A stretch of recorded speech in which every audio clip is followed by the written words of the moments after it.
नमस्कार दोस्तों। क्या आपने रोलन रीड की स्टोरी सुनी है? दोस्तों, रोलन रीड एक जैनिटर थे। जैनिटर क्या होते हैं दोस्तों? जो पब्लिक प्लेसेस पे झाड़ू पोछा करते हैं, जो देखभाल का काम होता है उनका। मगर दोस्तों 2014 में उनकी डेथ के बाद जब उनका अकाउंट चेक किया गया तो उनके अकाउंट में टोटल 60 करोड़ रुपए थे। अब सोचिए दोस्तों, ना ही उनकी कोई लॉटरी लगी थी और ना ही उनके मॉम डैड से उनको कुछ पैसे मिले थे, फिर भी उन्होंने अपनी पूरी जिंदगी भर में 60 करोड़ रुपए कमाए थे। तो दोस्तों, मॉरल ऑफ द स्टोरी ये है कि our behaviour with money is far more important than how intelligent we are.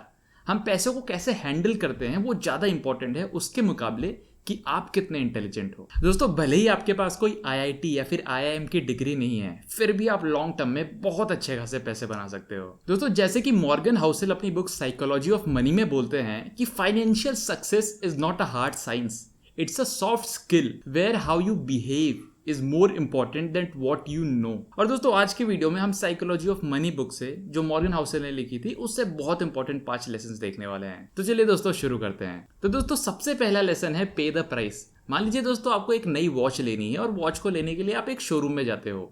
Showroom में जाने के बाद बहुत घंटे ढूंढने के बाद आपको एक वॉच भी मिलती है। अब दोस्तों, आपके पास 2 ऑप्शन है, या तो आप इस वॉच को चुपचाप खरीद लो या तो उस वॉच को चोरी करके जोर से भाग जाओ। और दोस्तों, आप डेफिनेटली पहला वाला ही ऑप्शन चूज करने वाले हो। आप अपना कार्ड निकालोगे और वॉच का जितना भी प्राइस होगा वो स्वाइप करा दोगे, यानी कि जो सही है आप वही करोगे। आपको पता है कि एक नई वॉच खरीदने के लिए आपको एक प्राइस देने की जरूरत है और आप अपने कार्ड से वही पे कर रहे हो।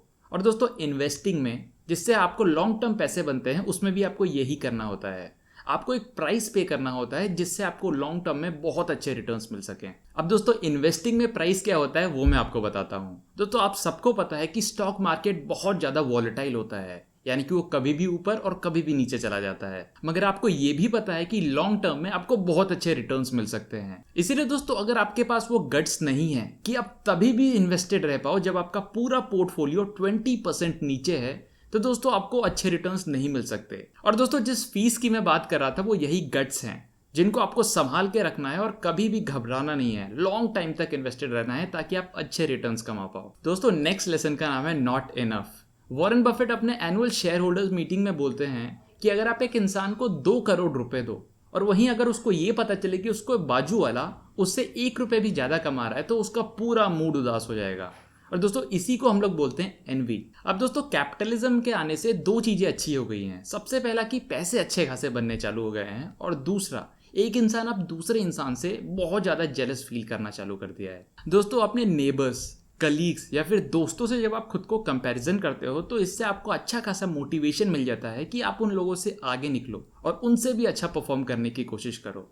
मगर दोस्तों, प्रॉब्लम तब आ जाती है जब हम लोग सोशल कंपैरिजन में चले जाते हैं। मगर दोस्तों, सोशल कंपैरिजन आपको ऐसा फील कराएगा कि अभी भी आप बहुत सारे लोगों से पीछे हो। दोस्तों, यूएसए में टॉप 1% वाले लोगों में आने के लिए आपको साल में कम से कम 4 करोड़ रुपए से ज्यादा कमाना पड़ेगा। जैसे कि दोस्तों, चलिए हम लोग एंड्रयू का एग्जाम्पल लेते हैं। वो एक हार्ट सर्जन है और वो साल में 4 करोड़ से ज्यादा आराम से कमा लेता है। वो अच्छी खासी गाड़ियां चलाता है, हर महीने नए नए जगह वेकेशन पे जाता है। एंड्रू एक बार ऐसी क्लब में बैठा होता है और वहीं उसकी मुलाकात होती है स्टैन से, जो टॉप 1% के 1% में आता है। और वो एक किसी बहुत बड़ी मल्टीनेशनल कंपनी का सीईओ है जिसकी साल की सैलरी है 75 करोड़ रुपीस। अब दोस्तों, इसे देख के आपको लगेगा कि एंड्रयू तो कुछ भी नहीं है, वहीं स्टैन अपने जॉब से बहुत ज्यादा सेटिस्फाइड होगा कि उसने कितना कुछ अचीव किया है, वो कितना आगे आया है। मगर दोस्तों, ऐसा बिल्कुल भी नहीं है, क्योंकि दोस्तों, स्टैन के बचपन का दोस्त है माइकल जॉर्डन, जो टॉप 1% के 1% में आते हैं। और दोस्तों, माइकल जॉर्डन के पैसे के सामने जो है 14,000 करोड़,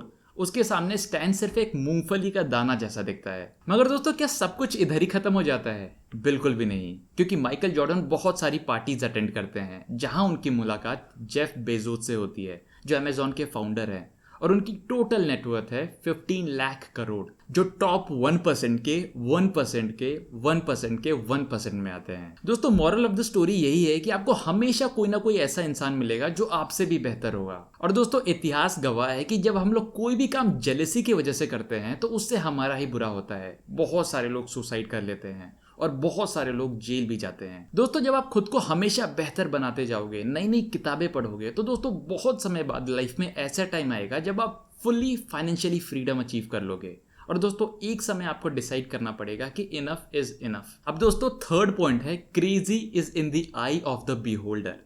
दोस्तों अगर आप दुनिया के बहुत सारे लोगों को ऑब्जर्व करोगे तो आपको ये पता चलेगा कि लोग एकदम पागलों की तरह अपने पैसे खर्च करते हैं, अपने पैसों से कुछ भी खरीदना चालू कर देते हैं। मगर दोस्तों हम लोग ये समझ नहीं पाते कि वो लोग अपने पैसों से वो सब क्यों खरीदते हैं। तो चलिए दोस्तों आपको ये बताता हूँ। दोस्तों आपको पहले ये समझना पड़ेगा कि आपके लिए जो चीज़ इंपॉर्टेंट है ये जरूरी नहीं है कि दूसरों के लिए भी इंपॉर्टेंट हो। मगर दोस्तों हम लोग एक बहुत इंपॉर्टेंट चीज़ यहाँ भूल जाते हैं कि हम सबका बैकग्राउंड अलग है। हम सब ने अपने चाइल्डहुड में बहुत अलग अलग एक्सपीरियंसेस लिए हैं, सबके अलग पेरेंट्स हैं, सबके अलग लाइफ एक्सपीरियंस है और सबका अलग अलग एजुकेशन है। और दोस्तों ये सारी चीज़ें हमें अलग पर्सपेक्टिव्स और वैल्यूज देते हैं। इसलिए जो चीज़ें आपको पैसों का बर्बादी लगती है वही चीज किसी के लिए बहुत ज्यादा इंपॉर्टेंट हो सकता है। दोस्तों मॉर्गन अपनी बुक में लॉटरी टिकट्स का एग्जांपल देते हैं। वो बताते हैं कि अमेरिका की सबसे पुअरेस्ट पॉपुलेशन हर साल ऑलमोस्ट 30,000 रुपए लॉटरी टिकट खरीदने में बर्बाद करती है। वहीं दोस्तों अगर उनके घर में कोई मेडिकल इमरजेंसी आ जाती है तो उनके पास 30,000 रुपए तक नहीं होते। तो दोस्तों वो लोग अपने मेडिकल इमरजेंसी का पैसा लॉटरी टिकट खरीदने में क्यों बर्बाद कर रहे हैं। दोस्तों इस चीज का कोई सेंस बनता है? बिल्कुल भी नहीं ना।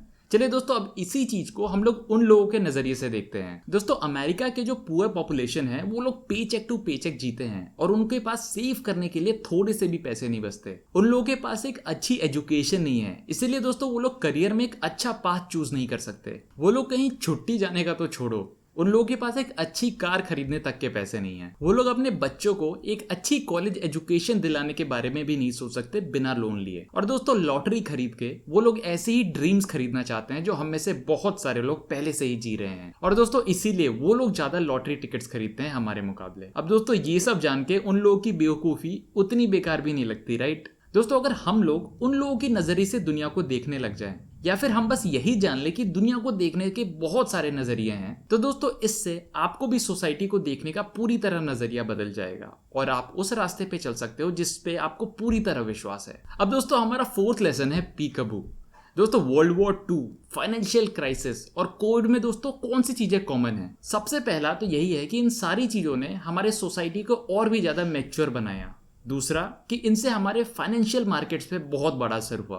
और दोस्तों तीसरी और बहुत इंपॉर्टेंट चीज कि ये सारी चीजें होने वाली हैं, ऐसा किसी को भी पता नहीं था। दोस्तों नसीम तालिब इन सारी चीजों को एक ब्लैक स्वॉन इवेंट बोलते हैं। अब दोस्तों ब्लैक स्वॉन इवेंट किसे बोलते हैं उसे जानते हैं। तो दोस्तों सबसे पहला संकेत तो यही होता है कि इट इज एन आउटलायर, यानी कि दोस्तों जो भी चीजें पहले से हो रही हैं या फिर हो चुकी हैं उससे हमें जरा सा भी संदेश नहीं मिलता है या फिर थोड़ा सा भी इंडिकेशन नहीं मिलता है कि अब वो इवेंट होने वाला है। जैसे आप कोविड का ही एग्जांपल ले लो। दोस्तों कोविड होने वाला है, हम लोग 1 साल तक अपने घर में रहने वाले हैं, ऐसा किसी ने भी पहले कभी भी अंदेशा नहीं लगाया था। दोस्तों दूसरा इंडिकेशन कि it carries an extreme effect, इससे हमारी सोसाइटी पे बहुत बड़ा इंपैक्ट पड़ता है। और दोस्तों तीसरा इंडिकेशन कि जब वो चीज हो जाती है उसी के बाद हम लोग बता पाते हैं कि वो चीज किस लिए हुई। उससे पहले बहुत सारे लोग आपको जोक करते हुए बोलेंगे या फिर बहुत सारे पंडित बोलेंगे कि मैंने पहले ही बोला था कि ऐसा होने वाला है। मगर दोस्तों ये सारी चीजें गलत हैं। एक बार जब वो ब्लैक स्वॉन इवेंट हो जाता है तभी आप सारे फैक्ट्स को कनेक्ट करके बोल सकते हो कि वो इवेंट हुआ। और दोस्तों इन सारी चीजों से हम ये पक्की तरह पे बोल सकते हैं कि अभी भी बहुत सारी चीजें हैं, यानी कि बहुत सारे ब्लैक स्वॉन इवेंट है जो अब तक हुई नहीं है। इसलिए दोस्तों आप खुद को पहले से ही तैयार करके रखो उन डिजास्टर या फिर आपदाओं को लेके जो आप पहले से ही नहीं सोच सकते, मगर इस उम्मीद में कि आप बाकी लोगों के रिएक्ट करने से पहले आप रिएक्ट कर दो। और दोस्तों रिस्क की डेफिनेशन भी यही है कि जब आप अपनी पूरी तरह प्रिपरेशन कंप्लीट कर लेते हो और जो भी चीज बचती है उससे हम लोग रिस्क बोलते हैं। अब दोस्तों हमारा 5th और फाइनल लेसन है द सेडक्शन ऑफ पेसिमिज्म। दोस्तों अगर मैं आपको ऐसे कन्विंस करने की कोशिश करूं कि कल ही स्टॉक मार्केट क्रैश होने वाला है, हमारे देश की जीडीपी तहस नहस होने वाली है और कोविड-19 का एक ऐसा डेल्टा वेरिएंट आ गया है जो बहुत तेजी से बढ़ रहा है। अब दोस्तों ऐसी ही निगेटिव न्यूज़ को लेके आपके दिमाग में बहुत जल्दी निगेटिविटी घुस जाएगी और दोस्तों इसका रिजल्ट भी यही होगा कि कल आप अपने सारे इन्वेस्टमेंट किए हुए पैसे जल्दी से निकाल लोगे और खुद को घर में एकदम लॉकडाउन करके रख लोगे। और दोस्तों वहीं अगर मैं आपको पॉजिटिवली कन्विंस करने की कोशिश करूं कि देश की जीडीपी धीरे धीरे मगर लाइन पे आ रही है, हमारे देश में लोग अब धीरे धीरे 2 व्हीलर्स और घर खरीदने चालू कर रहे हैं और हमारे देश में जॉब अपॉर्चुनिटीज भी और भी जल्दी जल्दी बढ़ रही है, मगर दोस्तों इन सारी चीज़ों का आपके ऊपर उतना इम्पैक्ट नहीं होगा जितना निगेटिव थॉट्स का होगा।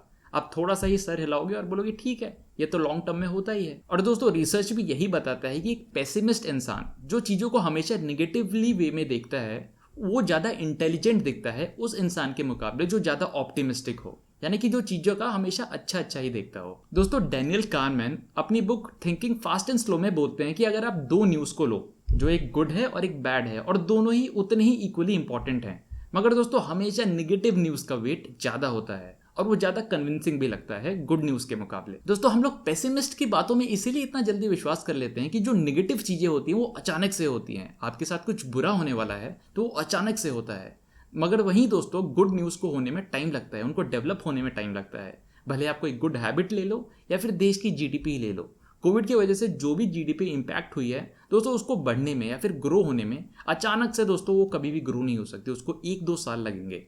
वहीं जीडीपी को तहस नहस होने में दोस्तों ये कोविड जैसे वायरस ही काफ़ी हैं, जो एक हफ्ते में या फिर एक महीने में पूरा जीडीपी बर्बाद कर सकते हैं। अब दोस्तों आपको ये बात पहले से ही पता है कि आप एक पेसिमिस्ट की बातों में ज़्यादा जल्दी विश्वास कर लोगे एक ऑप्टिमिस्ट के मुकाबले, तो दोस्तों आप खुद को पहले से ही कन्विंस करके रख सकते हो कि वो निगेटिव न्यूज़ उतनी भी निगेटिव नहीं है जितना आप सोच रहे हो। और दोस्तों ये दुनिया आप जैसा सोचते हो उससे लाख गुना अच्छी है। तो दोस्तों यही था ये 5 लेसन्स जो मैं इस वीडियो से शेयर करना चाहता था। तो दोस्तों मैं मिलता हूँ आप सबको मेरे नेक्स्ट वीडियो में, तब तक आप सब अपना ख्याल रखिए। Stay safe, stay curious, bye bye.